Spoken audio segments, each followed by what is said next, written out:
Good morning. Welcome to Mornings with me again. And this morning has been the hardest so far to do and record. Well, I just got started. Let's see how it goes. Relationships while on the path to enlightenment. Obviously, this is going to be the hardest for me. Because one, I want to steer clear from my own personal love life. But I've written it all down in my books, #Mystic Eve, A Seeker's Story, available on Amazon. I've already given it to the world. So this video, I'm going to focus on my observations. I have been a passionate observer and listened to many stories from many people. You know, I'm a tattoo artist. I like talking to people. So, and I've met some amazing, wonderful, beautiful people in relationships, in amazing relationships.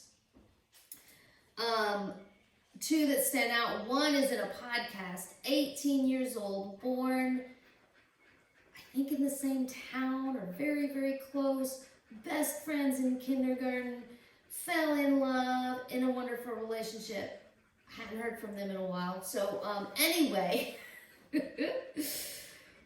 being in wonderful, productive relationships while you're on the path to enlightenment. And there's also other observations and how things didn't work and all the crazy stories.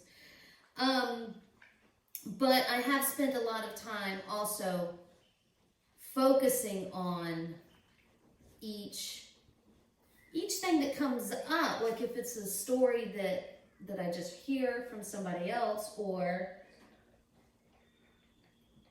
whether it's an experience, there's keywords that always like pop out, right? That I meditate on it. And yeah, it's not to say that this relationship is good and that relationship is bad. Like, you always have to start with non-duality and non-judgment with any topic. So you're like, okay, it's not that this relationship is good and this relationship is bad, which is hard. Especially when you've got words like toxic relationships floating around and,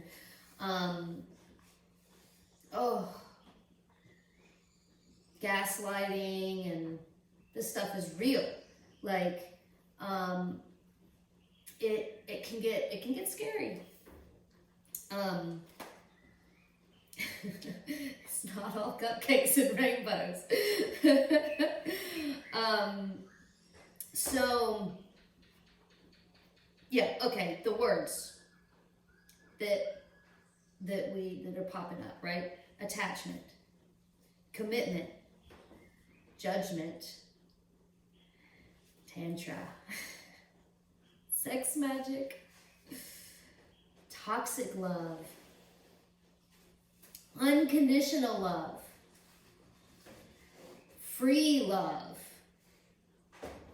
polyamory, and all the other wonderful LGBTs terms. Lovely, beautiful. There's a lot to meditate on and try to figure out. It's really daunting, and I talk slow, so I'm not able to cover everything. I found that talking slow and even pausing in the middle of what I'm saying allows me to clear, so I can figure out who's talking. Like if I'm in a room with a bunch of people talking, I can't hear anything. I can't hear myself think. I like to be able to hear myself think, which is, that's the thing with kids too, is, anyway, that's another episode. Tomorrow we're gonna cover how to raise kids when you don't like kids. I thought that was really clever, and I'm literally experiencing it, so that one I'm really excited for. Anyway, yeah, so when you do these deep meditations and journaling, you start figuring out, well, I mean, if you're powerful, you know, and you're a starseed and you are focused on the stars and the planets and everything, you start gaining this power and you start being able to see things in past and present and future, because we're all living in the here and the now and the only thing that exists, and really understanding the essence of time bending and the realities of it, the quantum physics of it, the science of it. And you're like, your mind is blown because you're like, whoa, it's real. This is how you tap into ancient knowledge. So this is what I've been doing. And with each of these words, you know, really meditating and doing a focused meditation on, okay, what does this mean? What is non-attachment? What is attachment? The answers were, it's connected with the root chakra. And it's, of course, going back to non-dual, right? You've got attachment, like my daughter is attached to me. She needs me. Of course she needs to be attached to me. It's a very root chakra, security, safety, basic human needs attachment.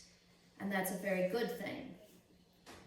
But in a relationship, you can get very attached, you know, like, especially if your inner child is very strong. And yeah, but that is something that you have to really, because we're not kids.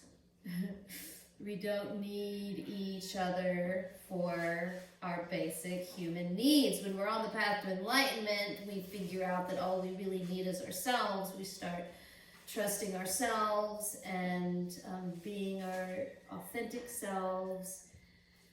And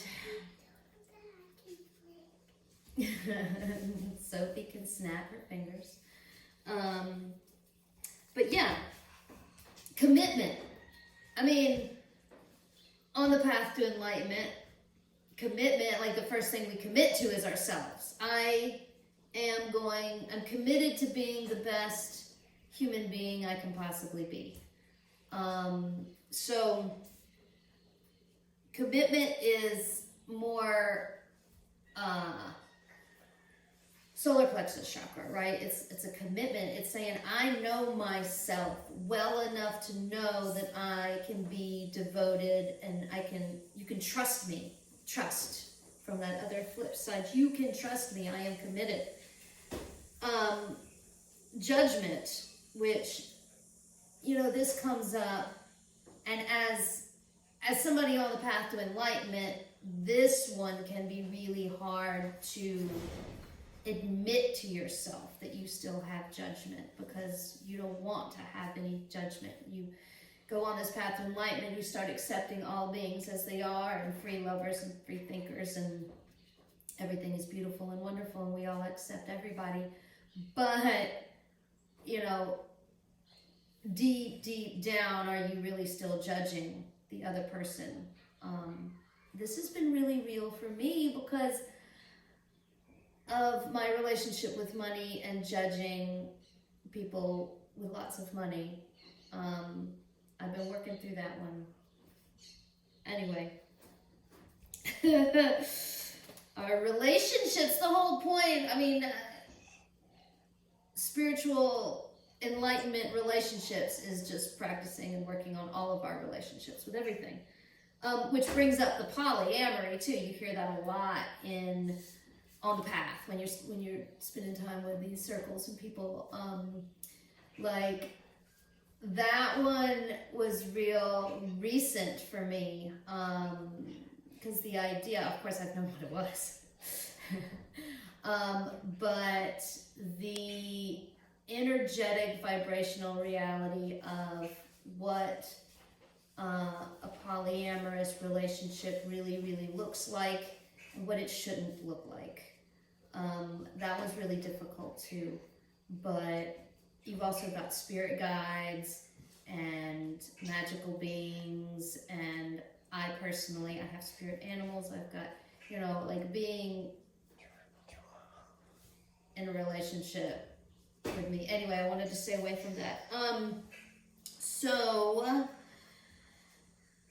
Yeah, like tapping into the truths about these words. And yeah. So Tantra, sex magic, unconditional love, all of those vibrations are much more, you start from the heart chakra, that unconditional, it doesn't matter where you are or what's going on. The throat chakra, where it's like, there is absolutely no line. You cannot, that's like, that's been hard for me. That's been so hard for me to understand why people say things. Why say it if you don't mean it? That one will make me cry. That one hurts.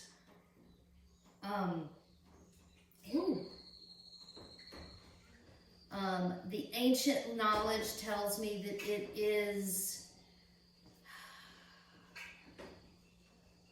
like I feel it. I feel that ability for humans to have relationships of complete unconditional love, whether they're beside each other or in the next country, or you know, that there's a commitment like that Pluto has with the sun, you know?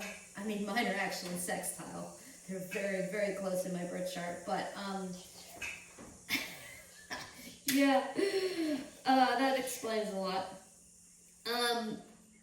Anyway, and you start time bending and time traveling and seeing that these things are possible, the light just blows all of the negativity away, and all of your past relationships become divine relationships because you were able to see everything that you learned from that relationship and that you grew from that relationship. And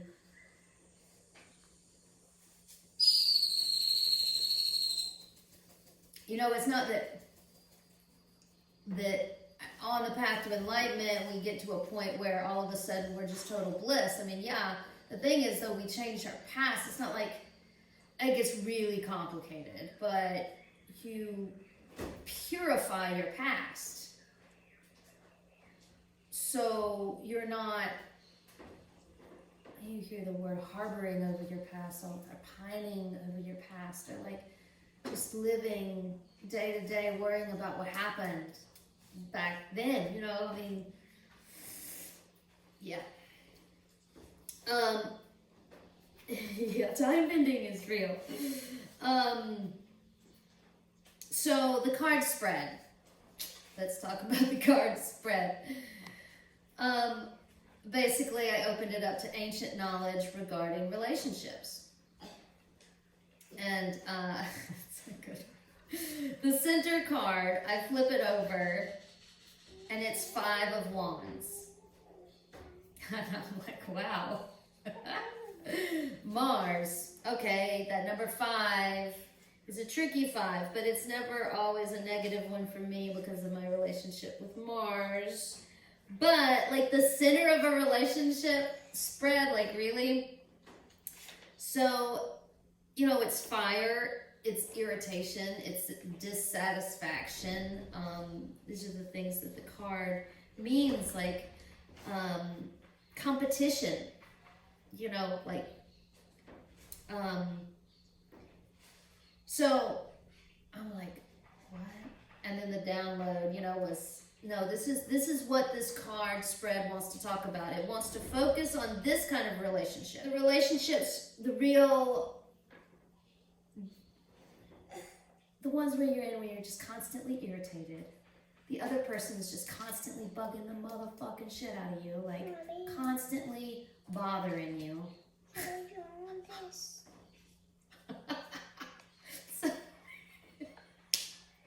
Oh God. Oh Jesus. It was just that the timing of that was so funny. And I'm like, bugging the shit out of you.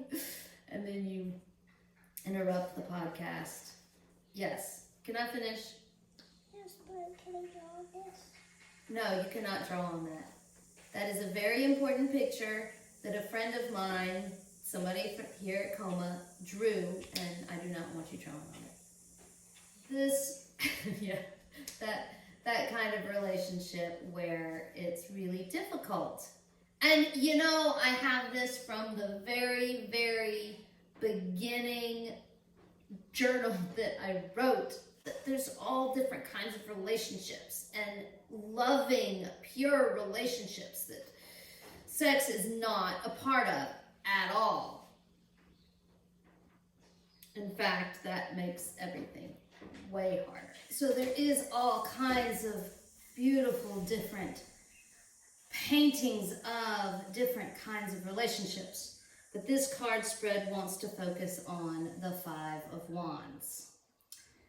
These difficult relationships where you're constantly being irritated and challenged and maybe a little bit dissatisfied with. So, North. Flip over the North card. What's in my head? What am I thinking? Or what is the ancient knowledge wanting? What is in the ether, the air? What is this ancient knowledge on relationships? What is it thinking about? What is in the air? What's in the North? I flip it over and it's the King of Hearts. Cups. King of Cups. And I was like, instantly, I was like, this isn't supposed to be about my relationships. This is supposed to be ancient knowledge.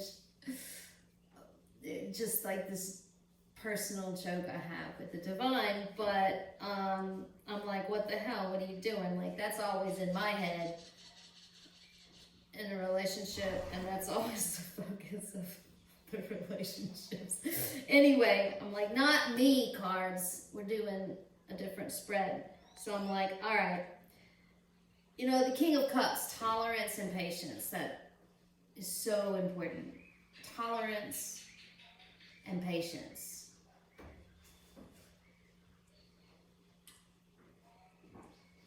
Very important virtues. So we go down into the south, what's keeping us grounded. I flip it over and it's Three of Pentacles. Teamwork, improving skills, how important the community is.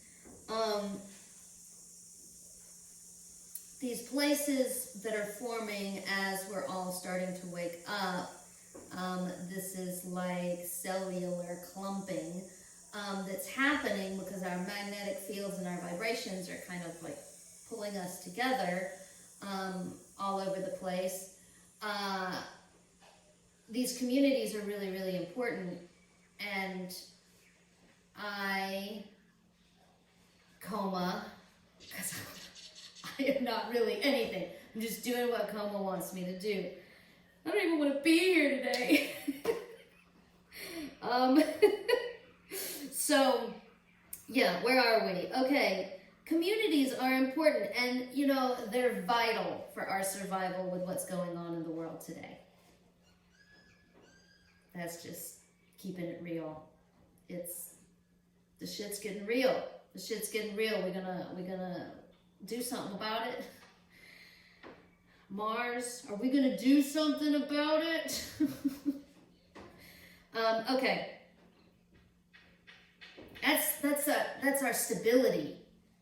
Our roots are the community. We have to have these really amazingly secure, stable relationships to be able to ground us and have a place to go to recharge when we're depleted doing other things. Okay, what's in the east? What is coming up over that hill with the sun, the army that's here to shed light on the battlefield? 4 hearts. Cups. It's actually my favorite card. I do use the playing card deck and not an actual tarot card deck. So I have the hearts, diamonds, clubs, spades, but they mean it's the same thing. It's all the same thing. It's all the same thing. Anyway, this card is interesting because it's turning inwards. Like, it's my favorite card because it's a 4, which is my favorite number, and the heart, which is my favorite shape. But the card actually means turning inward, and I'm like, that makes sense. So, this card, I think, if any, embodies this idea of self-love. Loving yourself. Being compassionate with yourself. Having your higher self be your spouse. Anyway, that's not that important. Okay, moving along. The West at the end of the day, this is the craziest. So the West at the end of the day, I flip it over and it's 9 of Swords. And I'm like, I swear to God, the first thing I thought of was an image, but it was slumped over a chair in a dark room with the sword in my lap, sharpening it, and I thought, we're going to be sharpening our swords all night tonight, boys.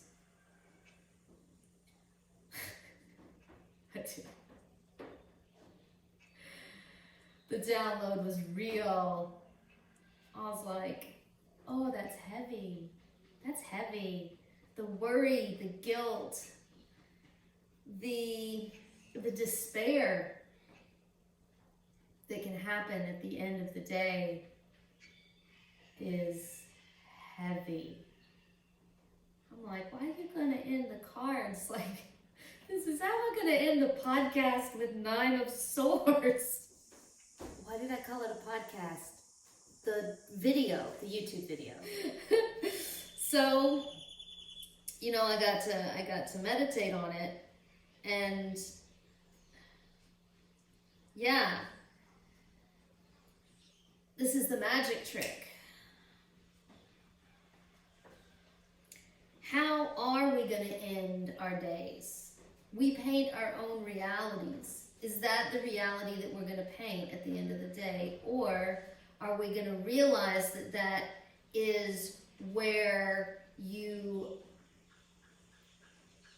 body wants to go because it's used to that, but you are deciding as the rider, you're letting your higher self make the decisions, and you're not going to slump over your sword tonight. You're going to crawl into bed with the queen. You're not going to worry about it. And everything's going to be okay. I can make all your problems go away. No, I might cut that out. Yeah. I wrote Venus, not Queen. You're going to crawl in bed with Venus is what I wrote in my journal. Oh, Venus. Venus. Yeah. You don't need to control anything. Everything is divine. Everything is in divine planning. So, that wasn't so bad. That went really well, I think. I hope you thought so too. And if you did, I hear that it's really important to hit that little like button. I even have to remind myself to do it. And subscribe. and then the algorithms go up, and then I get more noticed, and then more people that might, you know, like to listen can find me on YouTube. I also have podcasts, which are on Libsyn, but I have no idea if they're on iTunes or iPodcasts, or I don't know where it goes. I just know that I upload it on this Libsyn page. I know how to do that, and I know it's called The Map, and yeah, I think I have it on my link tree. I think I figured out the link. I've got books available. They're my journals. I started when I was 14 writing, and I knew that I was gonna publish them from the beginning. And I'm doing it. So they're only like $5 on Amazon. It's just a digital copy. They're the first two, they're like 30 to 40 pages, because like at the end I'm gonna put them all together and it'll be one book, but right now I'm just publishing them journal by journal, because that's how they were written. So let's see what else. I've got centerofmysticarts.com, which is really old and outdated and needs to be updated. And I've got this YouTube channel. I'm on Twitter, which I hardly ever tweet. But what's there is kind of cool. And yeah, my Facebook and stuff. So anyway, thank you so much. And I hope this does reach a lot of people. And we'll see where it goes from there. So whether you're traveling mentally or physically, may it be in love and light.